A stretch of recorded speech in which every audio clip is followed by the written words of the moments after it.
one of the most beautiful things, for a human being that seem to have lost the eyesight and then recover. Finally, he or she say, "Oh, I can see."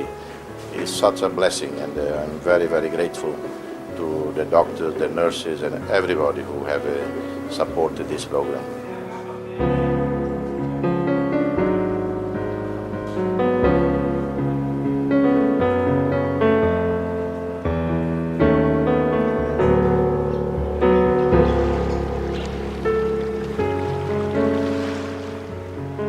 East Timor. It's one of the most beautiful places on Earth. It's also one of the poorest. Australia's nearest neighbour, East Timor, is the world's newest nation. After 500 years of occupation, first by the Portuguese, then by its giant neighbour Indonesia, East Timor finally gained independence and was admitted to the United Nations.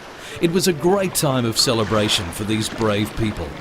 But when the occupying forces left, so too did their health services.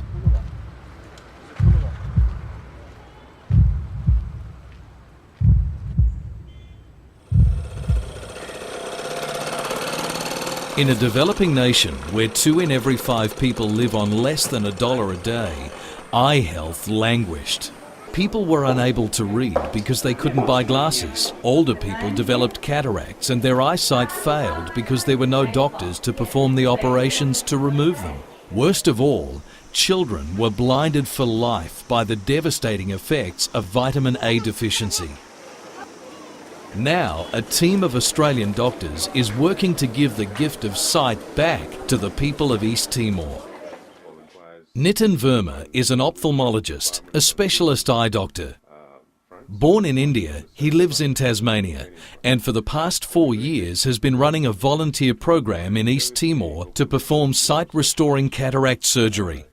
The best that I could do with my expertise was to offer my services as an eye surgeon to try and restore sight to those who were visually handicapped in order to improve their quality of life. It gives me great pleasure to do that, and I've been doing that for the past 24 years.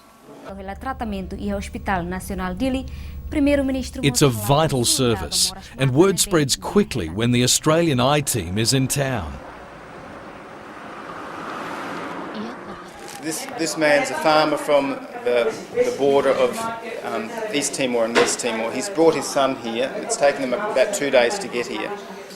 The son has had sore eyes, and they've actually got a medical practitioner there who's referred them because he's got pterygium, which is a little bit of a growth on the eye. Ideally, it would be nice to give him eye drops to make his eyes more comfortable, but they're not available where he lives. So hopefully one day in the future we'll be able to offer better service. But at the moment we can protect his eyes, give him some educational benefit, and hopefully fulfil the dreams of his father.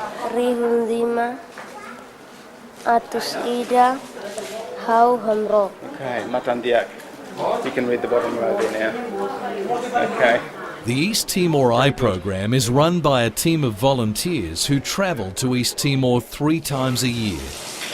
You see here we're operating with 3 surgeons in the one room, and that gives a degree of efficiency in using 1 nurse for 3 theatres, but it's, I think, generally it's an extraordinarily efficient system that they've got going here. Back at the clinic, hundreds of people are still queuing for their chance to have their eyes examined by the optometrists.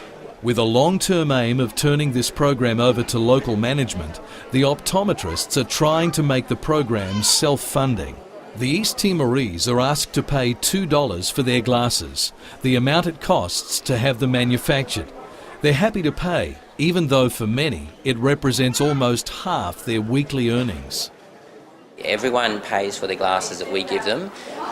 We're not making any profit at all that. We're still running at a loss, but we need those funds to being able to bring more glasses next year, next time. If we don't have those funds, then we just can't afford to bring the glasses each time. So they're just paying the bare minimum cost price. Some people can't even afford that, and we do still give them the glasses, but because they need them to see clearly. Every cataract operation in East Timor costs $100 for consumables and supplies, and takes around 20 minutes to perform. Medical companies and sponsors subsidise the cost. The East Timor Eye Program is supported financially by the Royal Australasian College of Surgeons and the Australian Government through AusAid. Its success is also linked with the goodwill of East Timor's political leaders. East Timor's President Xanana Gusmao and Foreign Minister Jose Ramos Horta have both visited the Dili National Hospital to see the results of the program firsthand.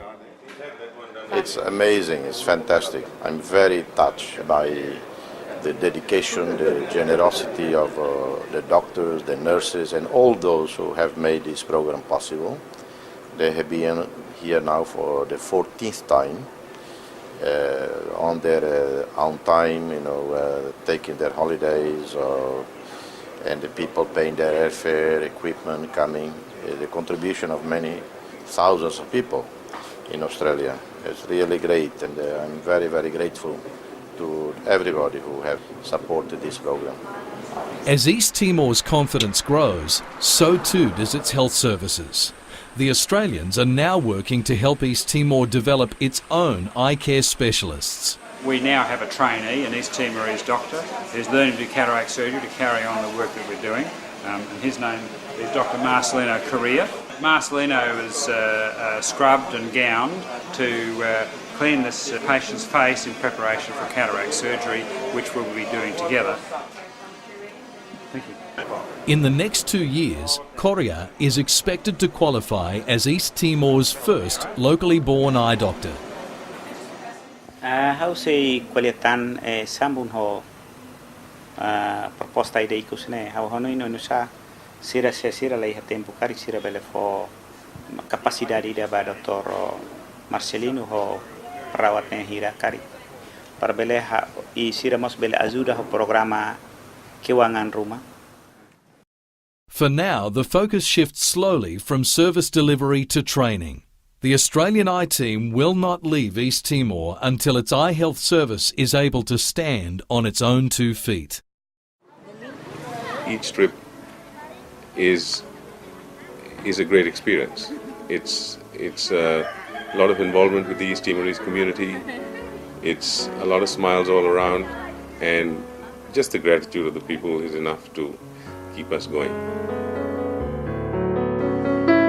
Happy New Year,